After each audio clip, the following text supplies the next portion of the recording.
très impressionnant et je trouve que c'est très réel aussi au niveau de la tête. Puis c'est très impressionnant surtout quand il crache du feu parce qu'on s'y attend pas.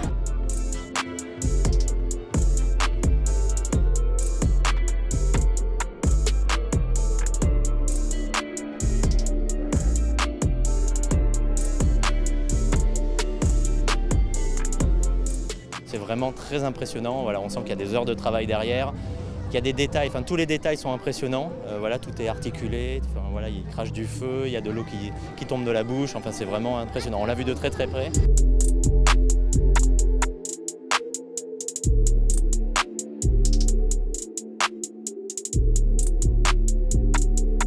Je pense que ça peut intéresser beaucoup de personnes en fait, hein.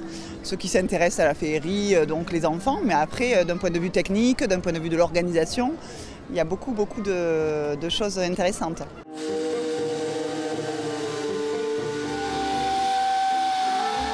On fait en sorte que la machine puisse bouger, évoluer, exprimer des émotions, observer, fixer, se détourner, fermer les yeux, s'endormir. Et c'est ce qui fait que tout d'un coup, cette machine devient vivante, quoi. Elle peut courir, elle peut galoper, elle peut cabrer sur ses pattes arrière, elle crache du feu, elle a du fumée qui sort de ses narines. Elle peut être très douce, comme elle peut être dans la défense et assez agressive.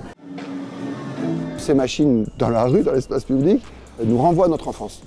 Et ce qui est assez drôle, c'est que beaucoup de gens qui sont un petit peu sérieux et qui ont beaucoup de préjugés, eh ben, oublient en fait qu'ils sont sérieux, qu'ils sont adultes, et retrouvent un peu ce regard d'enfant.